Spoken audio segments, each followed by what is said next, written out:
You're listening to the Music Book Podcast with your host, Marc Masters. Hey, thanks for checking out the Music Book Podcast. I'm Marc Masters. Written 2 books about music, No Wave, published in 2008, and High Bias, The Distorted History of the Cassette Tape, published in 2023. On this podcast, I talk to music book authors about how they get from their first idea to a finished book and all the decisions they make along the way. So this time I talked to Andy Beda. He's the author of Cosmic Music, The Life, Art, and Transcendence of Alice Coltrane, published today, March 3rd, 2026 by Da Capo. It's a thorough and insightful biography of the musician and her various lives as a prodigious young student and performer, a seasoned jazz player who shared stages with numerous luminaries in the genre, a wife and mother tightly bonded to her husband John Coltrane, and a Swami who reached spiritual heights as a teacher and leader. That's just some of the things she did. There's a lot more in the book. Andy charts all these versions of Coltrane while also providing close readings of her many amazing recordings. As he writes, even 5 years ago, it seemed unlikely that Journey in Satchidananda and the music of Alice Coltrane could ever be acknowledged or accepted by a wider audience. Yet with each passing year, the album, and Alice herself, seems to only grow in stature and influence. Yet I'm reluctant to classify Alice Coltrane as an example of a beloved artist going from obscurity to belated discovery. The stars are always above us, but the conditions of Earth must be right in order to fully glimpse their splendor. In that sense, Alice's cosmic music was always there, waiting for that moment when a new generation would be ready to hear its message, aware and open-hearted to quote, the most beautiful music in the universe. So I've known Andy a long time, though it has been a while since we last spoke. We overlapped as writers at Pitchfork. We've both written for other common publications. Always dug his writing style, really thoughtful approaches to all his subjects. He's just a great writer. And you'll see that in this book when you get the chance to read it. By the way, you'll hear Andy refer to Monument Eternal a few times in our chat. In case you're unfamiliar, that's a book that Alice Coltrane wrote in the late 70s after she had become a Swami. And I don't want to describe it here just because it's super unique. It's almost indescribable, but I do encourage you to read it. It's short and super fascinating, and it got reissued by Akashic last year. Any questions or comments, email me at musicbookpodcast@gmail.com, message me at our Instagram account, which is at the Music Book Podcast. And if you like to listen to podcasts on YouTube, we're up there now. Just search for the Music Book Podcast. So here is my chat with Andy Beda. I hope you enjoy it.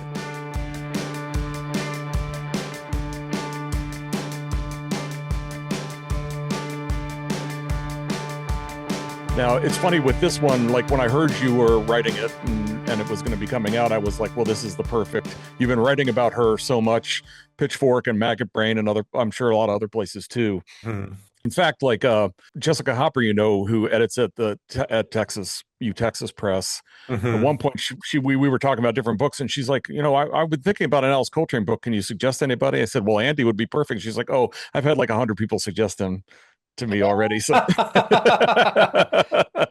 and yet I never got an email from her. So right. Well, I think they probably never pursued the project at all itself. But yeah. But anyway, yeah, I couldn't think of a more perfect person to write the book. So I'm curious, like, is that something that came to you too as you were writing more about her? Like, I would like to put together a whole book about her, or did someone else suggest it? How did it? What was the spark? Yeah, it really, the I guess the roots of cosmic music lie in failure. And it's funny you mentioned Jessica Hopper, since she was the first editor who saw the value of telling this story. Because, I had gone, I'd been to LA, and I had gone and like visited the ashram once. And when I think back on it, it's weird because, you're writing a story, but you don't really pursue dead ends, or, you don't go down a trail that is not going to work. But I was just like, I feel like I have to go. And I went. Sure.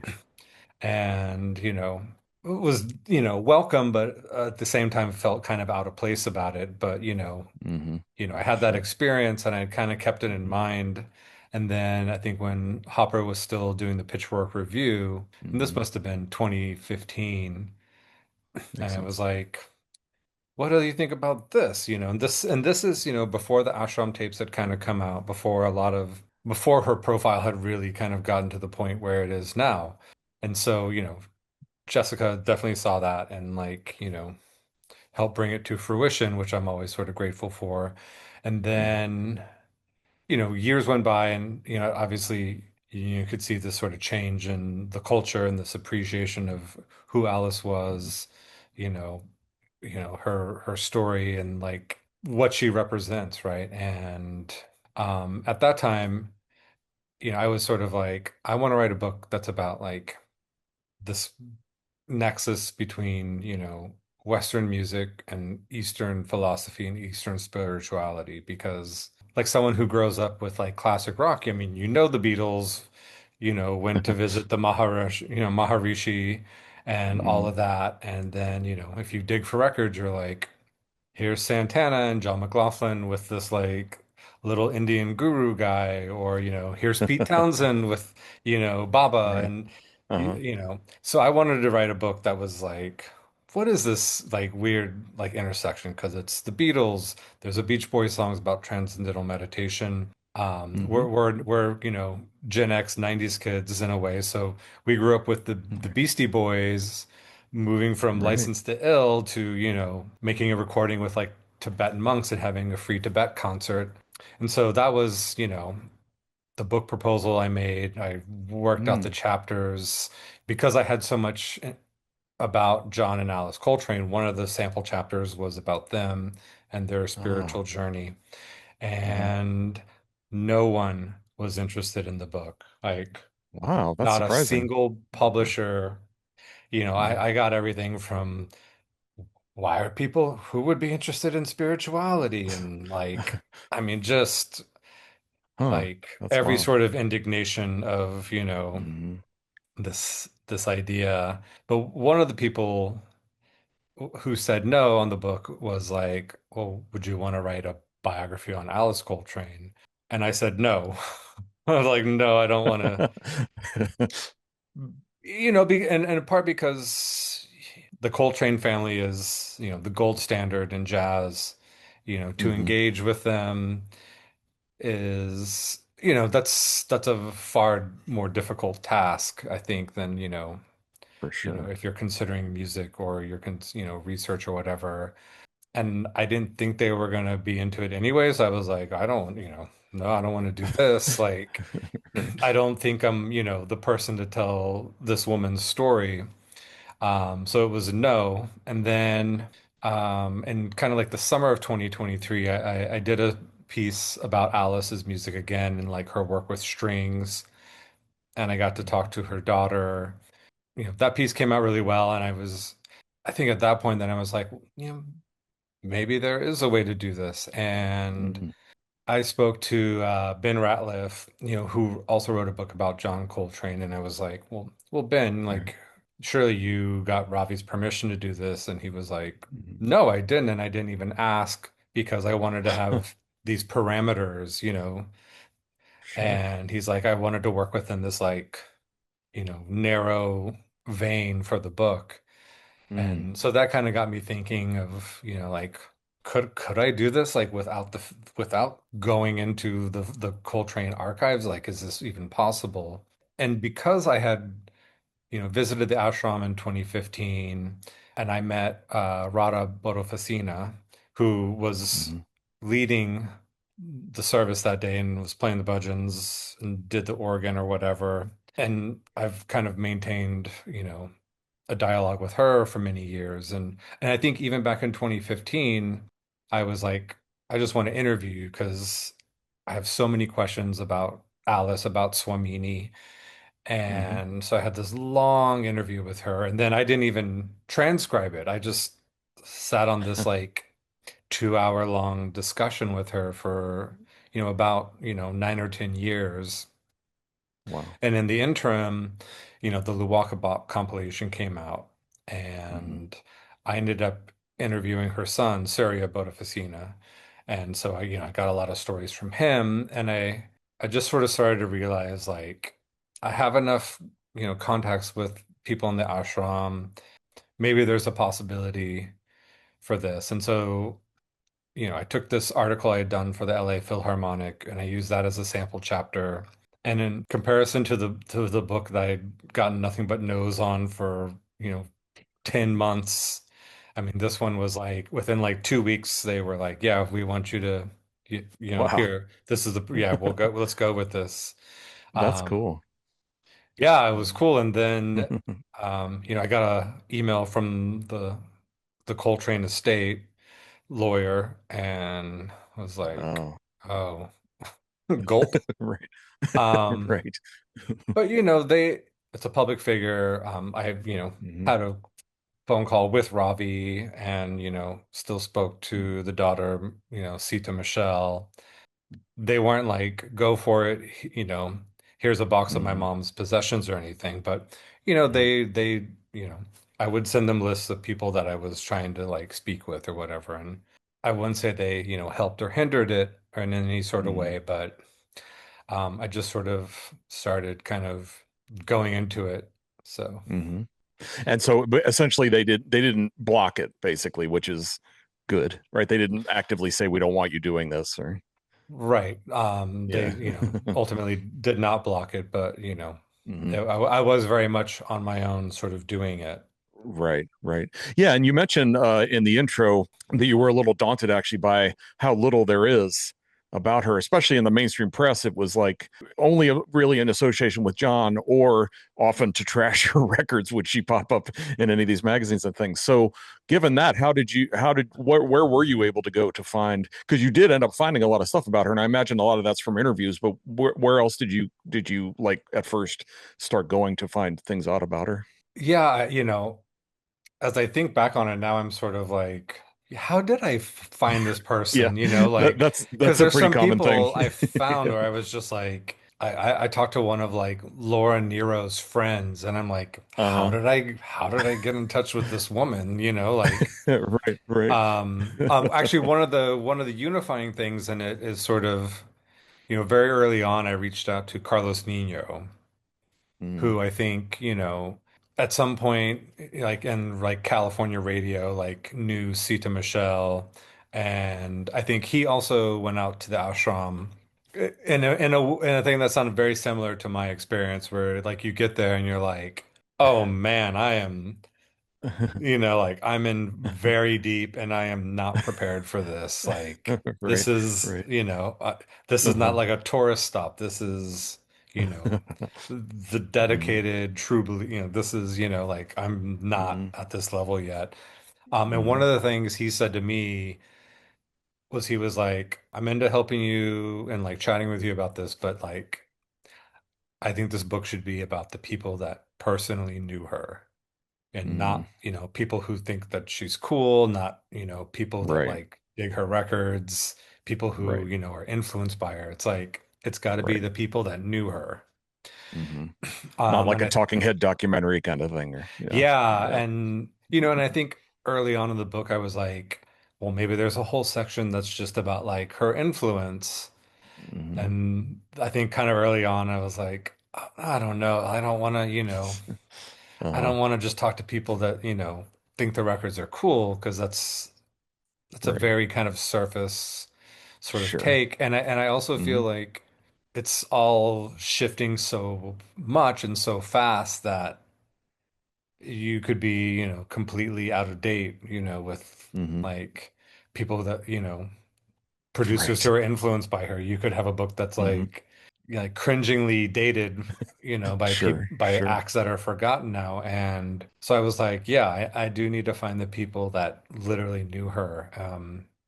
Mhm. And that was really a race against the clock. I think Pharoah Sanders had probably already passed. Yeah, as I was like just going through it, I was like, God, like 90% of these people are already gone. Right, right. And so I did have my work cut out for me with that, but I also just, Mhm. yeah, I just knew that I Mhm. needed to, get like firsthand testimony about this. Right. What was kind of interesting as I got into it is, kind of how compartmentalized the people in her life were. Like, I was able to find people that, knew her in Detroit in like the 50s or whatever. But those aren't the people that translate into the people that knew her with John in the 60s. And then, when you talk to the people at the ashram, like, like her recorded music legacy is of no importance like whatsoever. Like, Mm.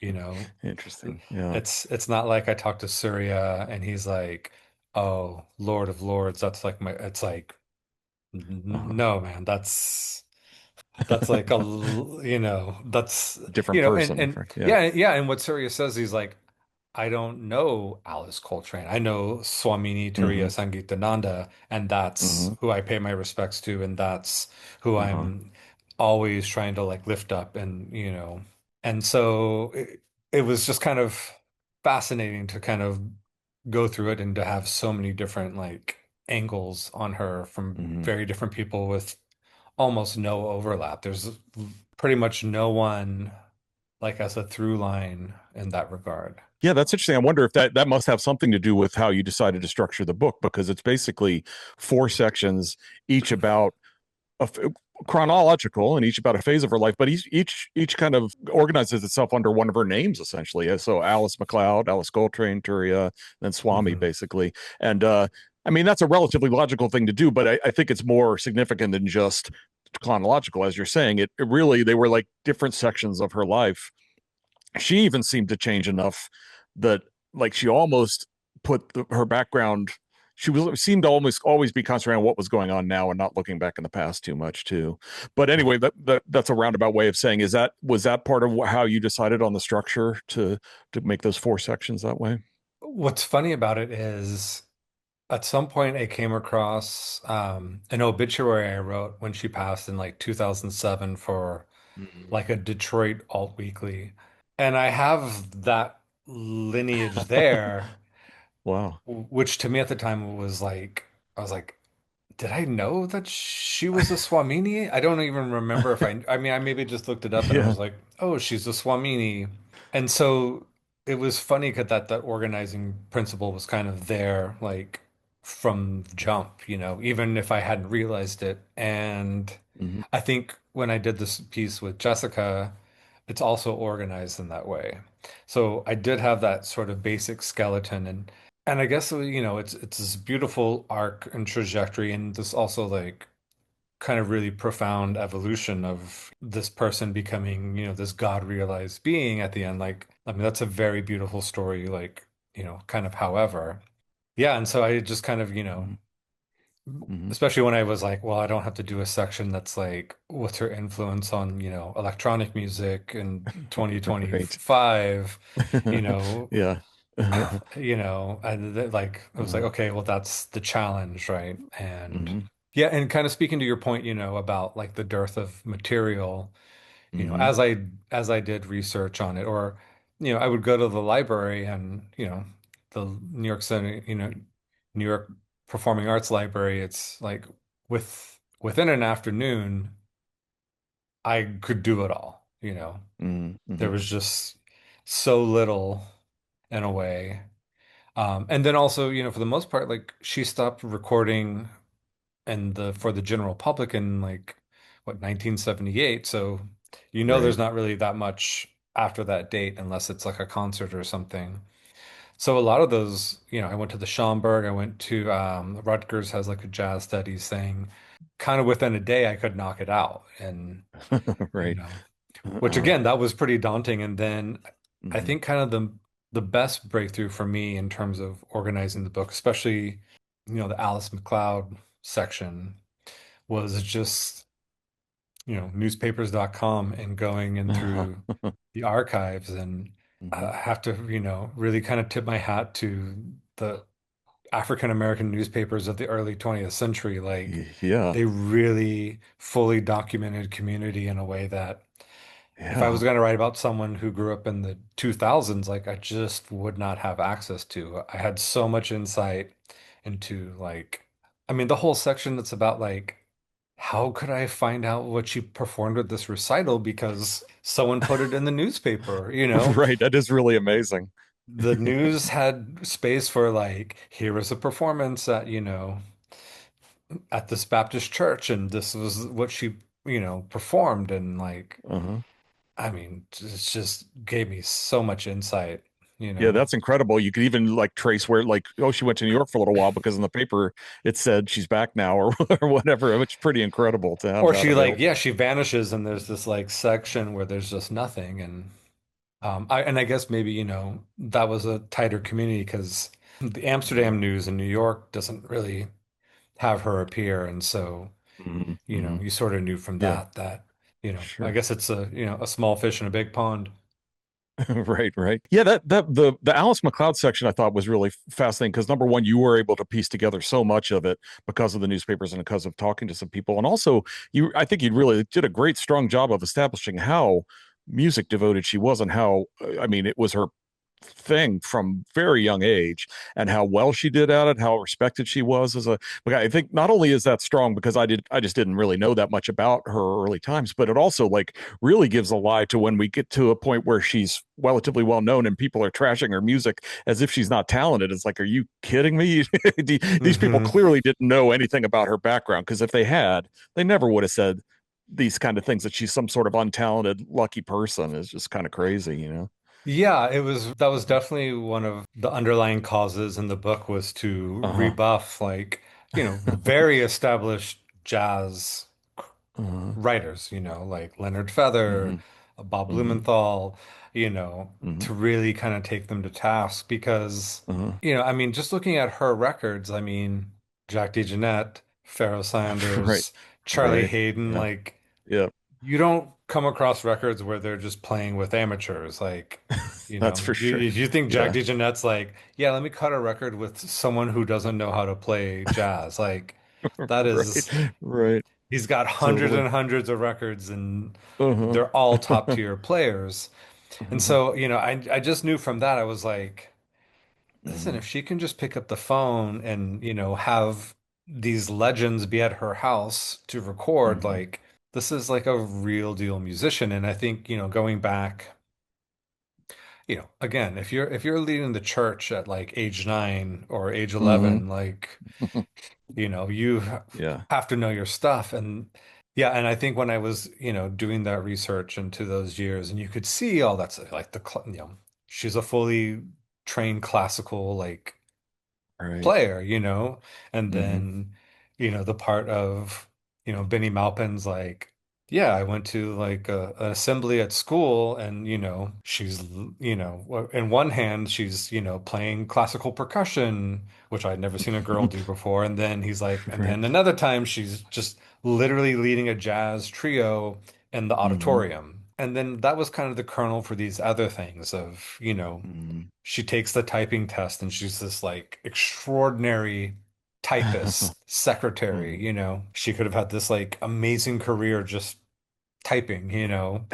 Right. And then that sort of also leads into, she's playing with Terry Gibbs and she's, just picking up the vibraphone and like playing bebop vibraphone like months Mhm. after joining the band or and again like the famous story about the harp where it's like this harp arrives and then mere months later, there's this concert at Carnegie Hall, and it's like she's playing harp at it, Right.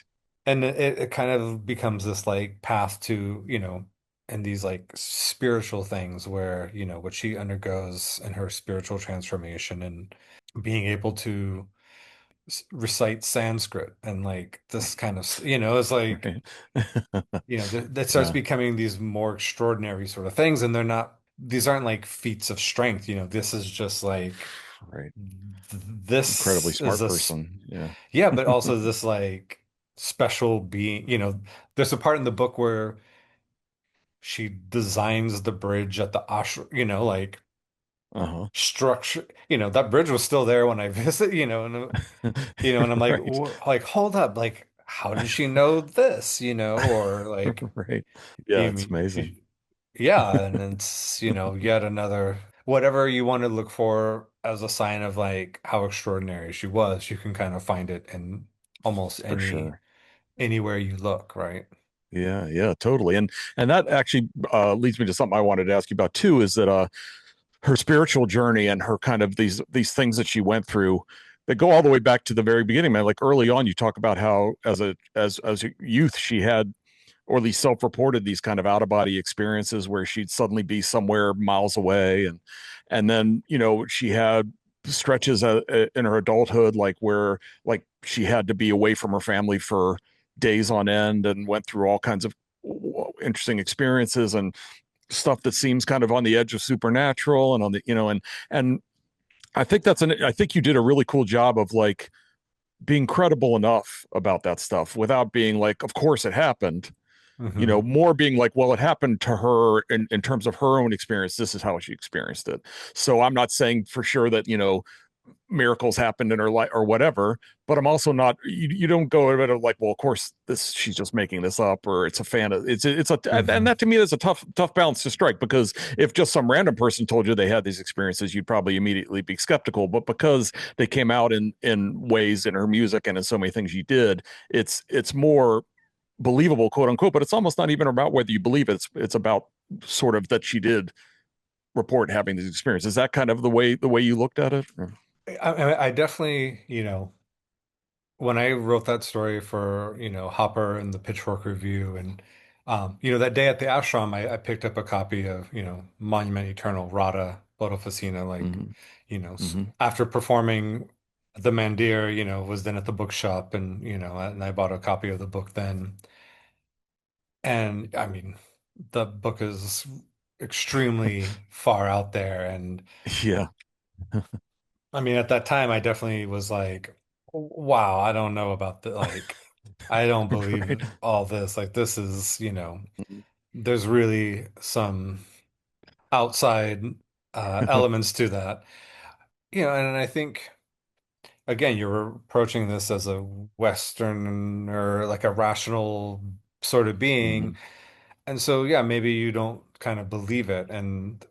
But I think as I kind of went along, as I do believe it. Like, there's nothing in anything that she says that I'm like, oh, she's making this is stretching the truth.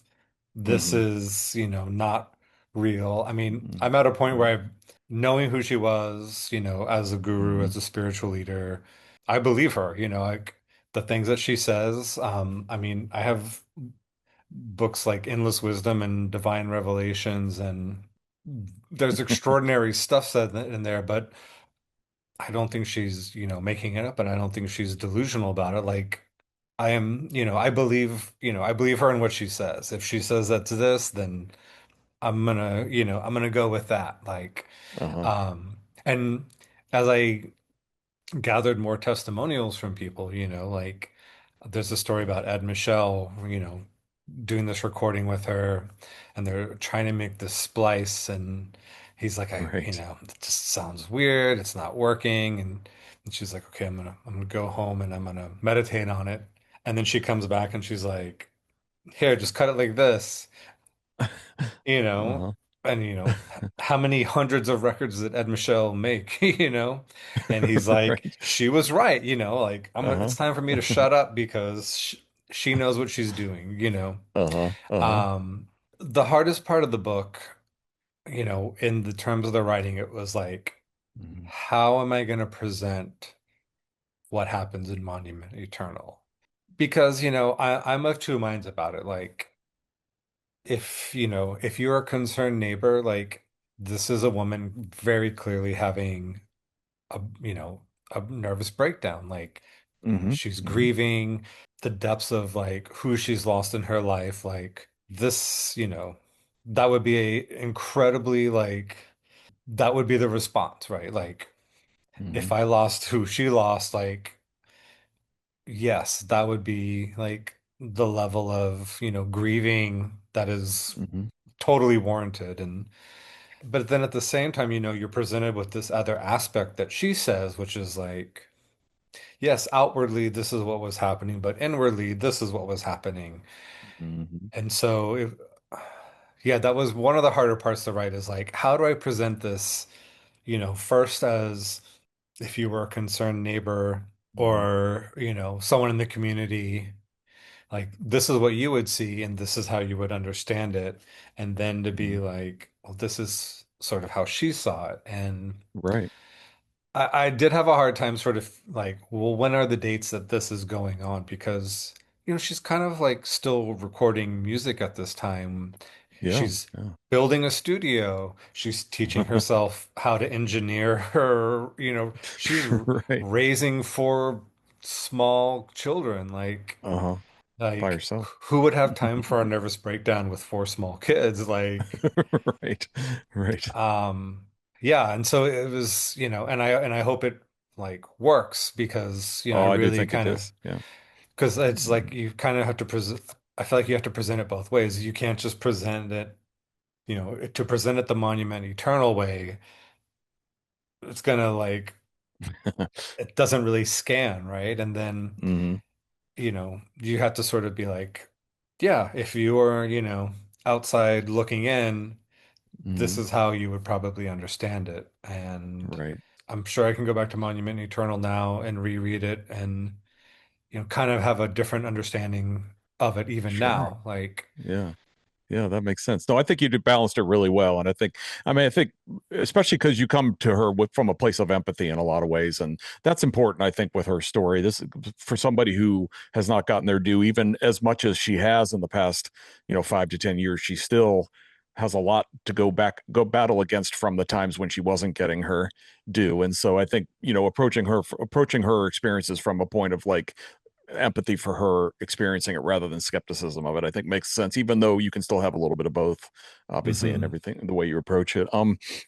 I'm curious also how it was to go about writing directly about the music. I thought that there were a lot of sections when you would delve into a certain album that were really great and really like made me think new things about the albums and stuff, and these are records that you've spent a lot of time with even before you wrote the book, so that, but at Hmm. the same time that means that you probably felt like, well, do I have anything new to say, which I think you did, but I'm sure there were times when that, maybe that those were challenges. And also, this is kind of a two-parter question. It's interesting that you approached John Coltrane's story. There's sort of a mini bio of Coltrane in there, but it's really kind of restricted to when he was in her life, which I thought was really effective. It's kind of a neat new way to approach that part of his music and how it kind of jived really well with what she was searching for and and how she was progressing too. So I guess it's a sort of a two-parter. What was fun and challenging about both writing about the records in general, and then also doing a little sort of a John Coltrane mini bio within this book. Yeah, yeah, it is tricky because I have heard of records a lot, and Mm-hmm. then, one of the things I kind of realized, and this kind of maybe stemmed from, I pulled a little bit of it, and I did a Pitchfork Sunday review of Universal Consciousness. Mm-hmm. What I find about that record is whether it's the 100th time you've heard it or like the first time, it's impossible, I think, to know it in a way. And I Mm-hmm. felt that way also about Ptah. It was like, Mm-hmm. I've heard it and I know these things, and then but I've never there's something like about it that's like it's so true and it's so like lasting that you can Mm-hmm. go back to it and you're just like, wow. And I think Yeah. I would probably, say the same thing about A Love Supreme, it's Mm-hmm. or John's albums. Like, I've read books on him, you read all this stuff, but Mm-hmm. if you listen to the music, like it's all right there. Like the other stuff you can kind of forget. Like Uh-huh. it's so immediate. It's cuts through Hmm. like everything, through like whatever the hype is, through the decades that are sort of in between it. Like when you hear John Coltrane's horn, like it's shooting in like an arrow of light, like into your heart. Like Hmm. you, you Hmm. know, you don't need the Totally. other subtext or anything else. Yeah, I think it was really, really fun to kind of revisit her, to have this timeline and to sort of try to puzzle it together of like, well, this would have Hmm. been, done in May, and then Right. these shows sort of happened, and then in July she was doing this. Hmm. It was a really fun, like, kind of puzzle to sort of, when you start hearing people talk about it, like, talking to like Tulsi Reynolds and, Hmm. to see like, oh, there were these like jam sessions at the Integral Yoga Institute, Hmm. you know, playing with Laura and, the dude from the Rascals or whatever. And, and I'm Yeah. playing tambora. And then, Hmm. she's asking me to like just go out to her house and do something with her there. And I mean, that Hmm. really kind of changes your understanding of, Journey and Satchidananda, if you kind of Right. understand it as this like dialogue between the two of them.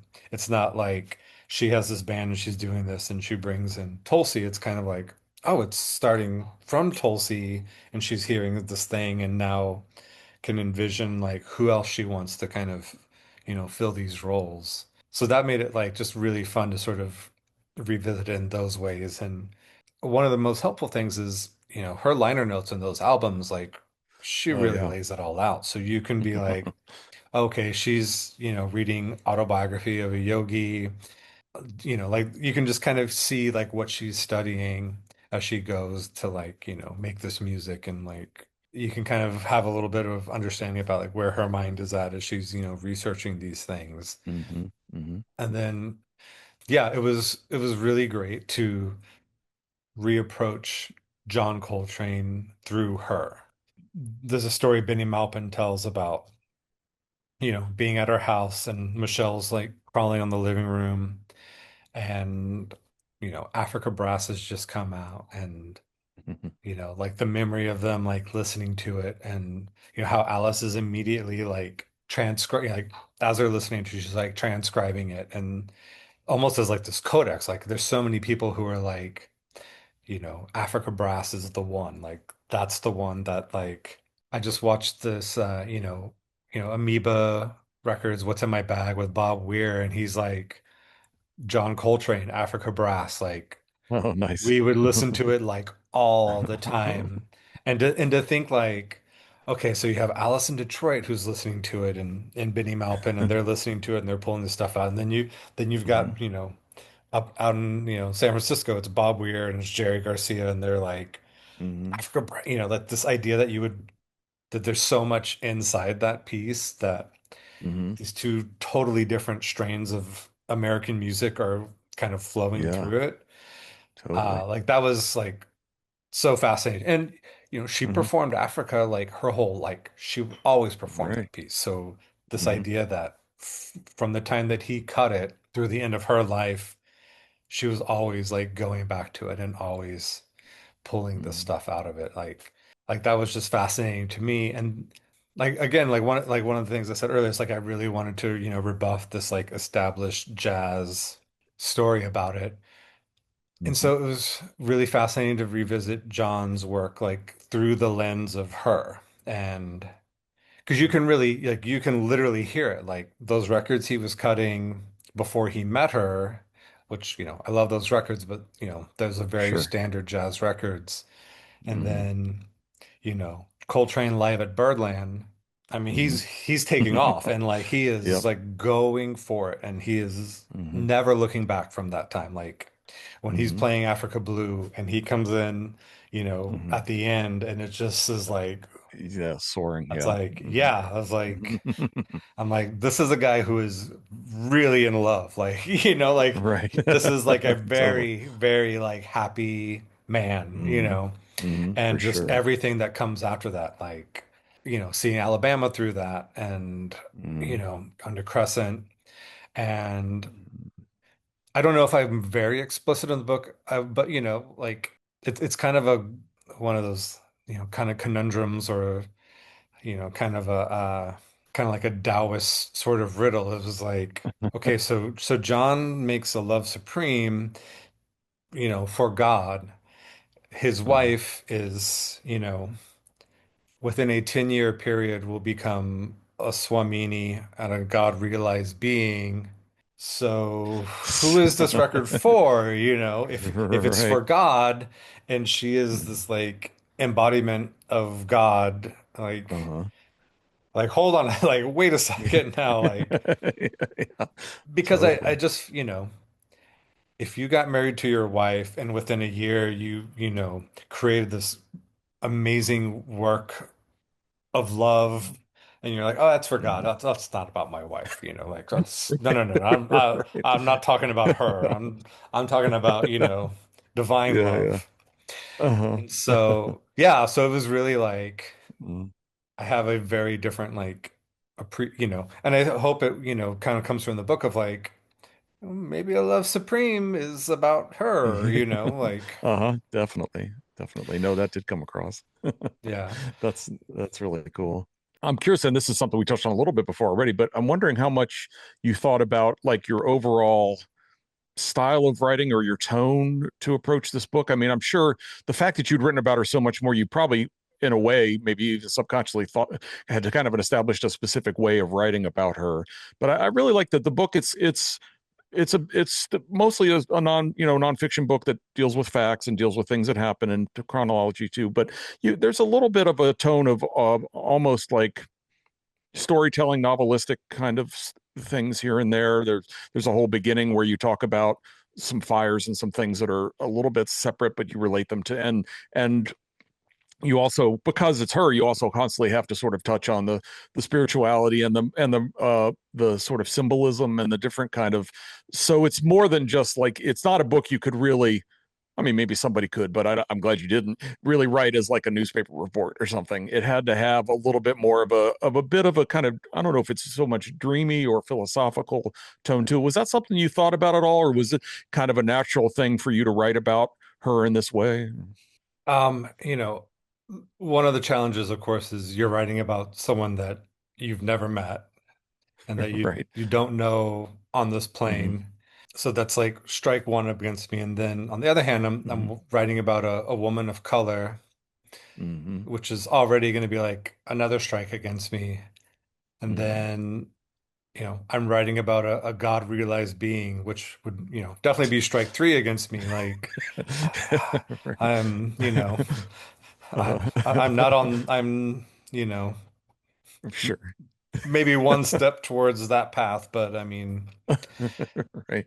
so that was, a real challenge. And I think one of the beautiful things about the book, as I was like working on it or whatever, and Hmm. and you probably couldn't tell, and that is like I leave there's a lot of like block quotes, and there's a lot of just like Hmm.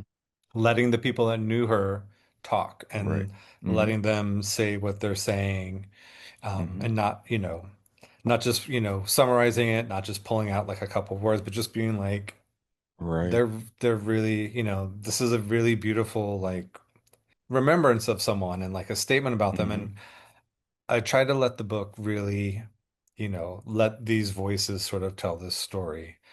I think, probably noting my own limitations, storytelling Sure. with someone I don't know. It's Hmm. kind of like at a memorial service is like you have a lot of people that talk about the person, and that's like Right. the beautiful part of it is you get all these Hmm. different like aspects and angles and Hmm. Hmm. notes. And so it became really important to me as I went to just be like, I should just leave this as it is. I don't want to Hmm. break it up and make it more newspapery. You know what I mean? Where you're just like, oh, here's a sentence and da da da da Right. da, and Sound oh, here's bites kind another of thing. thing. Yeah. Yeah, Yeah. and just to really be like, leave as much of this intact as I Hmm. can. And it's funny because I think when I handed the book in, my editor was like, it's kind of like a lot of block quotes. Uh-huh. But I think, as you go along, it really works and it makes sense. And it makes sense to Hmm. like leave this intact. Like they're going to be able to tell this better than I can write it. Hmm. And I think language wise, I mean, there's so much fantastical stuff that she says that Hmm. I don't need to go and put my spin on it. I don't need to Hmm. like be salty or add this extra flavor or, Right. and I think even like describing the music, I tried to really kind of the music will, if you put on Lord of Lords, you don't need my, analysis. It's Right. got it. It's got it all, Uh-huh. Uh-huh. world galaxies, like just let it play. Like it'll do the work for you, Right. Sure, Um, sure. and so there was a lot of like kind of keeping the language neutral in a way. Because Rada, she read one of the excerpts, and I think she was like, and it was again, she immediately picked up on it. She's like, the language is very neutral, and you're just sort Hmm. of allowing the reader to sort of be present with Swamini going For through her sure. life. And so I think that was important to me to like not Hmm. interject and be like, talk over her Right. or talk over Right. them. You know what Sure. I mean? Yeah, So, yeah, yeah, yeah. No, that's great. I think it worked really well. And I'm glad you brought up the block quote thing because I was going to mention that I thought you did a really good job of balancing and getting as many voices in as you could and letting them do their speaking, because I think it is a big temptation, especially in sort of the modern way that biographies are told, to interview a bunch of people and then just sum their words rather than letting the words speak. Hmm. And I think you did a really good job of that without making it, it's not an oral history. So there's still a Right. real strong narrative there, an authorial verse in that way. But I think that was really, really well done. And I'm curious, that brings me to the thing I usually ask in every one of these interviews. What was the revision process like? Did you end up with something too long and have to cut much? Did you have to restructure it all? And how did all that stuff go? I'm gonna probably flex a little bit here in that, um, I wrote the book very fast and I hit my deadline, which my editor and my agent were like, no one hits the deadlines. That's for sure. I was like, that was just, a Uh-huh. euphemism. We were, and not only did I hit it, I think the contract was for 90 to 100,000 words, and I was Mhm. 40,000 words over. So, I was looking at, you're going to have to cut a third of the book out, but I really couldn't. I mean, there was no way to take all that out in a way. Mhm. And I think I'm grateful, from an editor to kind of realize that as well, is like, as you read it, like, Mhm. it all needs to be in there. Like, Mhm. and Mhm. so, the revision process was actually very like subtle and mild. There wasn't like a lot of stuff I Mhm. cut out. And I would probably credit that to, decades working as a freelancer where, Uh-huh.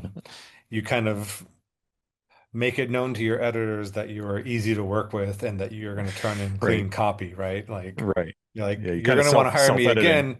Yeah, you Yeah. saw that you didn't have to edit much, right? Like, don't you Right. want me to do more? Like, Right, right, totally. it's going to be a layup because it's almost Uh-huh. there, right? To be ready to go, basically. Yeah, Yeah, yeah. it's, you could just hit publish because it's clean. Right, right. So yeah, Mhm. there wasn't really a lot of, revisions or what have you. Some stuff I kind of moved to footnotes just because I'm like, Sure. you know, um, Mhm. I think one of the other things of the book is I really also wanted to kind of, celebrate some of these other people in her Mhm. life that you're not going to get to anyway. Like, you read a book on John Coltrane, like she's pretty much a footnote in any book on Coltrane, which is Yeah. weird. Ultimately It it's is like it's weird, a really little weird. weird that you have this much about Naima and then Uh-huh. the mother of Uh-huh. his children kind of is like she gets like Right. a paragraph at the end of the book because, Yeah. you can't listen to those records with him and her on it for some reason. And so I That's really wanted to sort of like, there's a bit that's about Terry Pollard, right? Like, she's not going hmm to really come up in this other capacity. So there's a little celebration for Terry Pollard. There's a hmm celebration for, Ernie Farrow, her half brother, and also for like John Jr., who, tragically passes away. It was like I wanted to kind of make sure there was like, he doesn't factor into any John Coltrane book, but it was like I want him to sort of have his little space in this book so that, hmm that kind of like a celebration for him as well. So that was kind of important, I think, to kind of make sure that you kind of got a little bit of these other stories like as well in the book. Yeah. And same Oh, with yeah, like with Purusha Hickson, with, Radha, just to kind of like have a little bit of their stories as well, because no one has a story in a vacuum. And so it was, for sure. and kind of telling their stories, it kind of reflects back on who she was and the importance of her and their lives. Right. And you wouldn't just get that if you're just telling her story. Right. Yeah, and to your point earlier about not wanting to have a section that's like people who were influenced by her saying how great she is, it's much more effective to find out how great she was from people who worked with her and who actually were there in her life. That's much, to me, that's much more convincing. Not that you don't believe that other people think she's great too, but like to Hmm. find out these people who are right near her saw such greatness is a really, really strong thing. And it's funny that you say that you had more words, because it didn't feel like a super long book to me. I mean, it flowed really well, and it went, I mean, I didn't think to myself, wow, this is a long, even though I would think it should be a long book because she deserves one, but it didn't feel any kind of like extra long to me at all. And And it must have been quite an experience to go from like when you were first thinking about the book, is there even enough here, to actually getting over your word count. That's probably that's Hmm. especially in such a short amount of time. That's pretty cool. Yeah, I'm pretty sure it won't ever be that easy again. So, Yeah. That's cool. but and also it was kind of like, yeah, I think there was a certain point where I stopped doing the interviews because I was Mhm. like, what more am I gonna get? Right. Hmm. Every single interview talks about like how kind of quiet and like introverted she is. And so I was like, Hmm. okay, Hmm. sure, maybe I can find more people who will also say that. But, I think there was a certain point Hmm. where I had to just sort of, try to put it all together. So, Right. And that's a good feeling, to feel like you probably can feel pretty confident you're going to get her story told, if you feel like you're at a point where there's not a ton more that I could find out than what I found out. So that's mhm. cool. Yeah. Awesome. Well, thanks so much for talking about it. It's a great book. I hope it goes everywhere, and you get to talk about it to a lot of people, about it to a lot of people, for a lot of people, and that a ton of people read it. I really appreciate you talking to me about it. Yeah, I'm, just still kind of in disbelief that this book that I was waiting for many years. Yeah. When I wrote the Pitchfork article originally, I was like, I mean, surely any day now this biography is coming out. Like, Right. I've got a lot of questions, and I'm really Uh-huh. hoping someone's book comes out about this. Uh-huh. And yeah, I'm, Uh-huh. blessed that, it's the book that, that I wrote that gets to, hopefully be this book Yeah. and, touch people in a way and, Yeah. make them want to know more about her and who she was and, her Mhm. music and also like, her message because uh, Absolutely. it requires, we need some of that understanding right now. So, Yeah, for sure. And every once in a while something happens where somebody writes a book or makes a movie or whatever, and I'm like, that's cool that they did it, but I know the person that should have done it. I'm glad in this case that was the person who did it. So I feel really lucky, just myself, to be able to read a book by you about her. So awesome. The Music Book Podcast is produced, edited, and hosted by Marc Masters. Our theme music is by the great band Savak. Our logo was designed by Walter Carlton. If you enjoy this podcast, please leave a rating and a review wherever you hear it. And thanks so much for listening.